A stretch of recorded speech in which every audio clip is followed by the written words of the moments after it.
Last class और आज की क्लास में काफ़ी गैप हो गया है। थोड़ा सा शेड्यूल काफ़ी बिजी था, इस वजह से टाइम नहीं मिल पा रहा था आप सभी के लिए।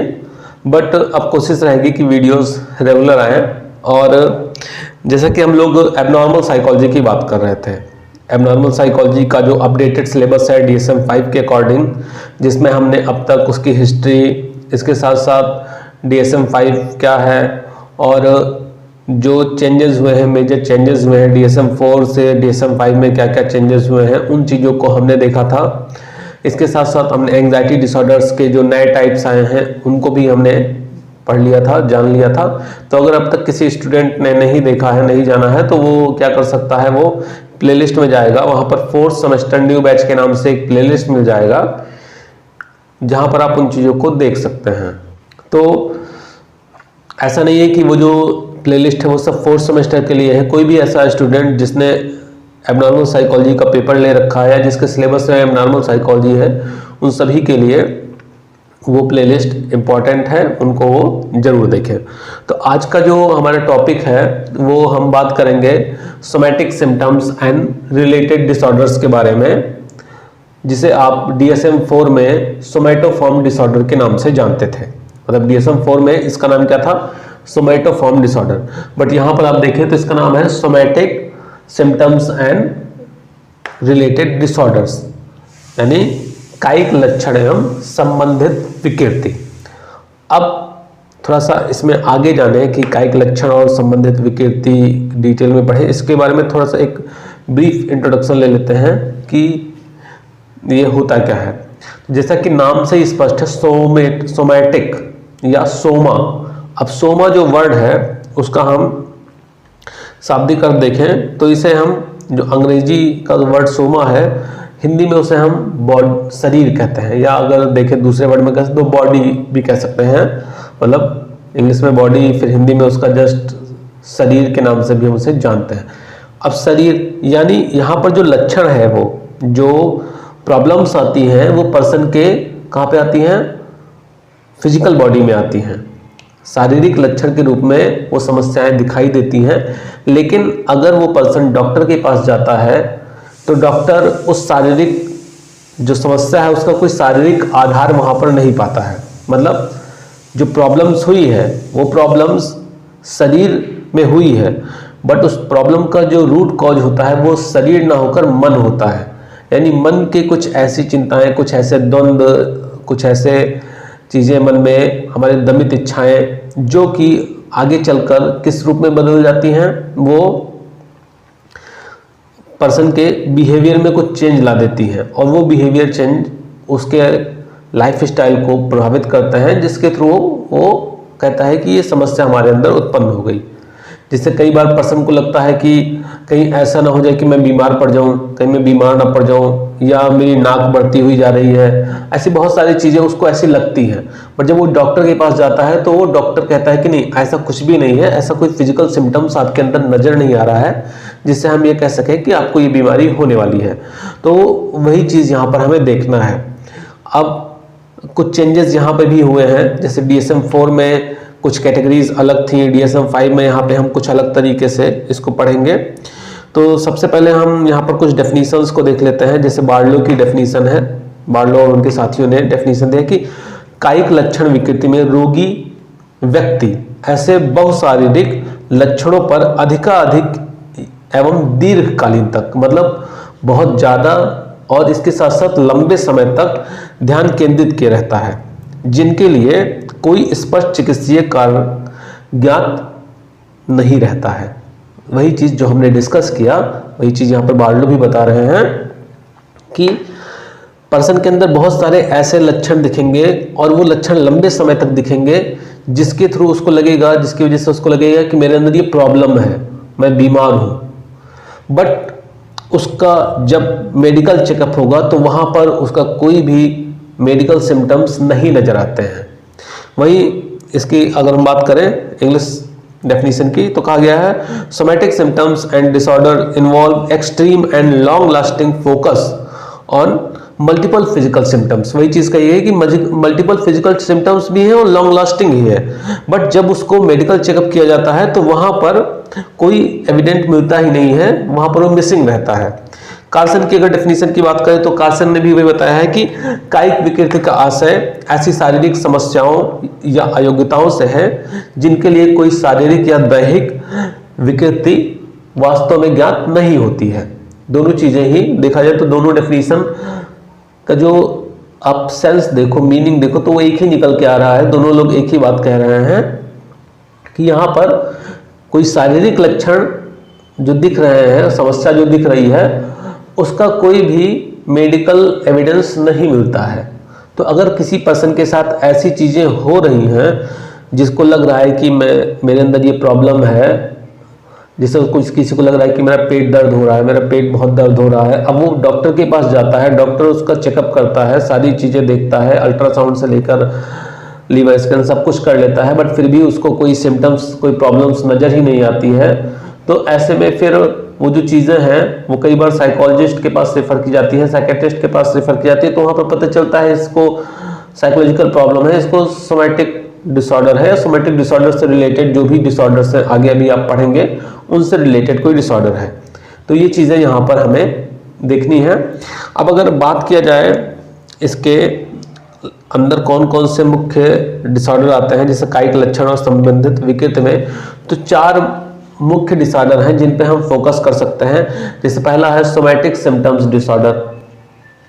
अब सोमैटिक सिम्टम्स डिसऑर्डर जिसमें आपने देखा था कि अगर आपने पढ़ रखा होगा पहले, आप ग्रेजुएशन में अगर आपने एबनॉर्मल साइकोलॉजी पढ़ा होगा, तो जब सोमैटिक सिम्टम्स डिसऑर्डर जो हम यहाँ पर देख रहे हैं एक अलग रूप में, पहले क्या था कि सोमैटोफॉर्म डिसऑर्डर था, तो सोमैटोफॉर्म डिसऑर्डर में ही हाइपोकॉन्ड्रोसिस, इसके साथ साथ और भी उसमें सोमैटाइजेशन डिसऑर्डर, तो इन सबको अलग अलग रूप में देखा गया था, बट उनको अलग अलग ना करके यहाँ पर एक ही कर दिया गया है और वो किसके अंदर रख दिया गया है, सोमैटिक सिम्टम्स डिसऑर्डर के अंदर। पहले एक बार हम नाम ही देख लेते हैं, अदरवाइज आप कंफ्यूज हो जाएंगे, फिर हम उसको डिस्कस करेंगे। तो सोमैटिक सिम्टम्स डिसऑर्डर हो गया, इसके साथ साथ यहाँ पर इलनेस एंजाइटी डिसऑर्डर, ये चीज़ें नई ऐड की गई हैं, इसमें DSM-5 में ये नया ऐड किया गया है। कन्वर्जन डिसऑर्डर आप लोग पहले से ही जानते हैं, जिसका पहले नाम हिस्टीरिया था, हिस्टीरिया को ही आजकल कन्वर्जन डिसऑर्डर कहते हैं और इसका एक नया नाम भी बताया गया है, वो अभी हम जब कन्वर्जन डिसऑर्डर को पढ़ेंगे तब हम उसके बारे में डिस्कस करेंगे। इसके साथ साथ फैक्टियस डिसऑर्डर, तथ्यात्मक विकार, इसको भी या कहीं कहीं पर इसको हिंदी में कृत्रिम विकार भी बोल दिया जाता है, कृत्रिम विकृति या कृत्रिम विकार बोल दिया जाता है, तो इसको भी हमें देखना है। मेनली हम इन 4 को जानेंगे, इन चारों को देख। अब सबसे पहले हम बात कर लेते हैं यहाँ पर सोमैटिक सिम्टम्स डिसऑर्डर के बारे में कि सोमैटिक सिम्टम्स डिसऑर्डर क्या है, उसके कौन कौन से लक्षण हैं या कौन कौन से उसकी क्राइटेरिया है, इनके बारे में बात करते हैं। तो देखिए इसमें बताया गया है कि इसमें कई ऐसे विकृतियों के निदान सम्मिलित हैं जिन्हें DSM-4 में अलग अलग माना जाता था। मतलब DSM-4 में जैसे मैंने अभी बताया था कि हाइपोकॉन्ड्रोसिस है तो उसको अलग मान लिया गया था, उसको अलग कैटेगरी में रखा गया था। इसके अलावा सोमैटाइजेशन डिसऑर्डर था, उसको अलग था। फिर सोमैटोफॉर्म पेन डिसऑर्डर वो अलग था और उसके अलग अलग डायग्नोसिस थे। बट अब सबको मिलाकर किसके अंतर्गत रख दिया गया है, सोमैटिक सिम्टम्स डिसऑर्डर के अंतर्गत तीनों को रख दिया गया है। मतलब तीनों के जो लक्षण हैं वो सब मर्ज करके सोमैटिक सिम्टम्स के लक्षण हैं उसमें मर्ज कर दिया गया है। तो अगर जो पहले के लक्षण थे वो लक्षण तो दोबारा दिखाई देते हैं तो हम उनको अलग अलग डिसऑर्डर में न करके हम क्या कह देंगे कि ये सोमैटिक सिम्टम्स डिसऑर्डर के अंतर्गत आता है या सोमैटिक सिम्टम्स डिसऑर्डर से ग्रसित है। ठीक है, ये चीजें हम यहाँ पर देख रहे हैं।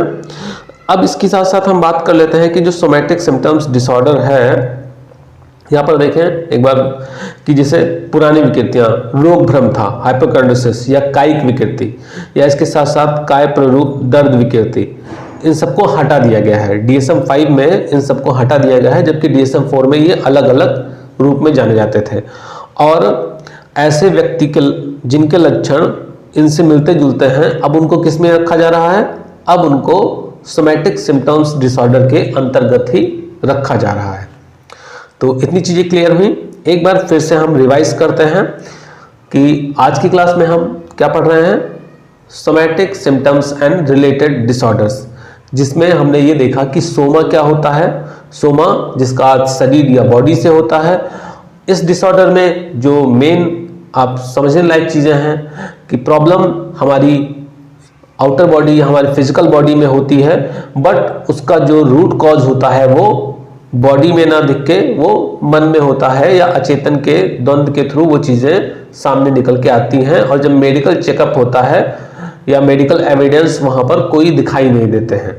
ठीक, ये चीज़ें फिर इसमें मुख्य रूप से आपको 4 डिसऑर्डर पढ़ने हैं। जैसा कि आपने देखा, आपको सबसे पहले पढ़ना है सोमैटिक सिम्टम्स डिसऑर्डर, उसके साथ साथ आपको पढ़ना है इलनेस से related, illness anxiety, then conversion और फैक्टिटियस। ये सारी चीज़ें हम यहाँ पर पढ़ रहे हैं, जिसमें अभी हमने स्टार्ट किया है सोमैटिक सिम्टम्स डिसऑर्डर, जिसमें क्या बताया गया कि सोमैटिक सिम्टम्स डिसऑर्डर जो पहले अलग अलग डिसऑर्डर थे उनको ही मिलाकर इसके अंतर्गत रख दिया गया है सोमैटिक सिम्टम्स डिसऑर्डर में। जैसे हाइपोकॉन्ड्रोसिस हो गया, सोमेटाइजेशन हो गया, या इसके साथ साथ सोमेटोफॉर्म पेन डिसऑर्डर हो गया। इन सबके लक्षणों को इसी में रख दिया गया है। ठीक, इतनी चीजें क्लियर हो गई। अब हम बात कर लेते हैं इसके सिम्टम्स के बारे में कि इसके कौन कौन से मुख्य सिम्टम्स हैं या क्राइटेरिया क्या है। इसकी क्राइटेरिया के बारे में हम बात कर लेते हैं।